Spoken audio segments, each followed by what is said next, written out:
Contract और twin flame के नाम पर लोग एक्स्ट्रा मैरिटल अफेयर को जस्टिफाई कर रहे हैं। Please understand this very carefully. मान लेते हैं आपकी शादी किसी से हुई है। शादी के बाद आपको सोल कॉन्ट्रैक्ट की वजह से वो अपॉर्चुनिटी दी जाएगी कि आप किसी और के प्यार में पड़ सकते हो या किसी से अट्रैक्ट हो सकते हो, लेकिन आप उस अपॉर्चुनिटी का क्या करते हो वो आपके हाथ में होता है। सोल कॉन्ट्रैक्ट तो ये भी है कि आपको किसी का मर्डर करना है, लेकिन अगर आप स्पिरिचुअली एलिवेटेड हैं, राइट, और एक हायर लेवल पर हैं, भगवान से जुड़े हुए हैं, तो आप वो दुष्कर्म करने से बच जाएंगे। That is how you dissolve soul contract, by learning the lesson, by learning that you are much more than just that distraction. Soul contracts आपकी लाइफ में एक लेसन बनकर आते हैं।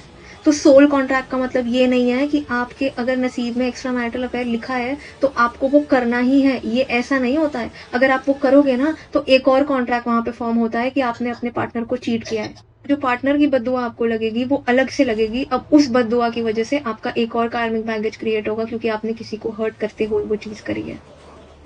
रही बात ट्विन फ्लेम्स की, जो भी ट्विन फ्लेम जर्नी पर होंगे, सच में जो ट्विन फ्लेम जर्नी को समझते हैं, ठीक है, जर्नी पर होना काफी नहीं है, जर्नी को समझना बहुत जरूरी है। नंबर 1 ये होती है कि ये आंतरिक जर्नी है, अपने अंदर के शिव और शक्ति को बैलेंस करने की जर्नी है, तो बाहर कुछ भी नहीं है। परमात्मा के साथ जुड़ने की जर्नी है, तो बाहर अगेन कुछ भी नहीं है। अगर आप अपने ट्विन फ्लेम के नाम पर एक्स्ट्रा मैरिटल अफेयर कर रहे हैं तो let me be very clear to you right now कि ये भी आपको कर्म बंधनों में फांस देगा। Please understand this.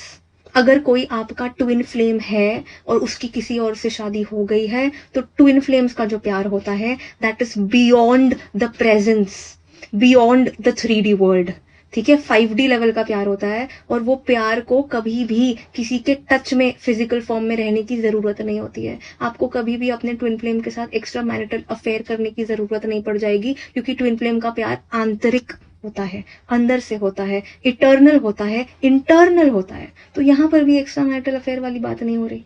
अब लोग आएंगे और बोलेंगे आप ट्विन फ्लेम जर्नी पर नहीं हो इसलिए आप ये नहीं बोल सकती। मैं भी ट्विन फ्लेम जर्नी पर हूँ, इसीलिए मैं आपको इतनी गारंटी के साथ खुद एक्सपीरियंस किया है तो बोल सकती हूँ कि ट्विन फ्लेम जर्नी आंतरिक जर्नी है, ईश्वर से जुड़ने की जर्नी है। ट्विन फ्लेम सिर्फ और सिर्फ आपकी लाइफ में एक मीडियम बनकर आता है या आती है to awaken you so that you can get closer to God. तो अल्टीमेटली गोल क्या है, सबकी डेस्टिनेशन क्या है, अपने लेसन को लर्न करो और भगवान के पास जाओ, यही गोल है।